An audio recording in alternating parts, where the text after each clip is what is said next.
Hello, welcome to my channel Learning Point. In this video, we will learn who is consumer, concept of utility, total utility, marginal utility, law of diminishing marginal utility, and the concept of consumer equilibrium. Let's get started.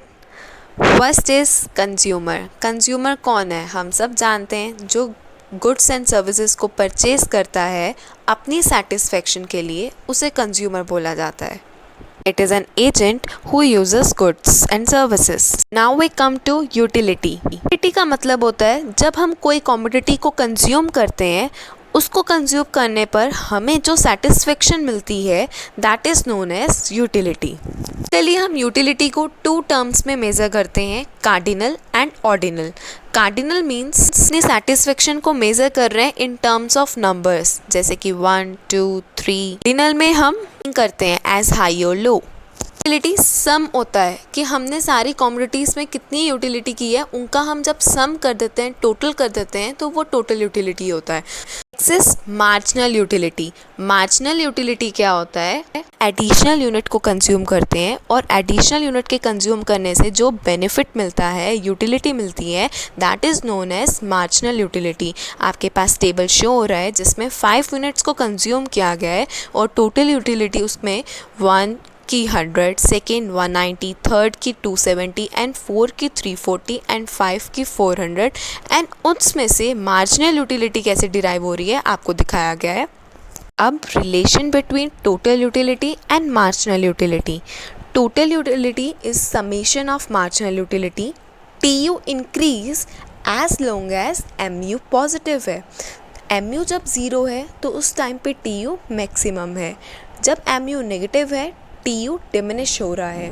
Decreasing MU imply कर रहा है कि TU increase करता है decreasing rate पे. Come to what is law of diminishing marginal utility.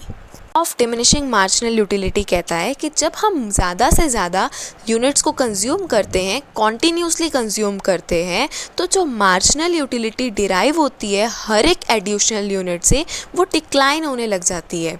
Assumptions यही है कि हमने एक स्टैंडर्ड यूनिट लेनी है, जैसे कि cup of T, not a spoon of T. Consumption है वो कॉन्टीन्यूस होनी चाहिए. Important topic consumer equilibrium. That is a situation जहाँ पर कंज्यूमर मैक्सिमम सेटिस्फाई होता है अपनी गिवन इनकम से. Marginal utility analysis and consumer equilibrium in one commodity case में 3 फैक्टर्स पे डिपेंड करता है: price, marginal utility and marginal utility of money. Marginal utility of money means worth of a rupee.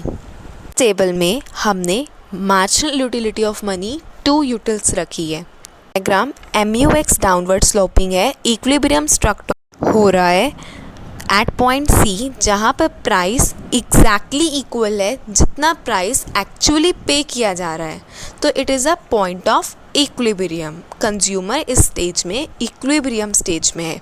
Point MUX curve का show कर रहा है MUX को in terms of money में, एंड प्राइस यहाँ पे कांस्टेंट है.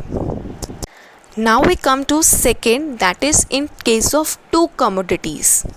इस केस में हम 2 commodities लेंगे, जैसे कि 1 commodity में हमारा MUX upon PX marginal utility of money के इक्वल था. यहाँ पर हम 2 commodities ले लेंगे X एंड Y. आपको दिखाया हुआ है 5 यूनिट्स हैं. MUX is marginal utility of X and MUY that is marginal utility of Y क्या आ रही है जब प्राइस दोनों का सेम है, that is 1 per unit. Figure reveals that the consumer consumes 4 units of good X and 6 units of good Y. MUX equal है MUY के जब MUX 4th यूनिट पर है और MUY 6th यूनिट पर है. इक्विलिब्रियम स्ट्रक्ट हो रहा है उस पॉइंट पे जब ये दोनों एक दूसरे को टच कर रहे हैं, दैट इज़ इंटरसेक्ट कर रहे हैं. ली गई है कि दोनों के प्राइसेस क्या है, सेम है. And C Q is the point of equilibrium. Thank you for watching. Do subscribe, like and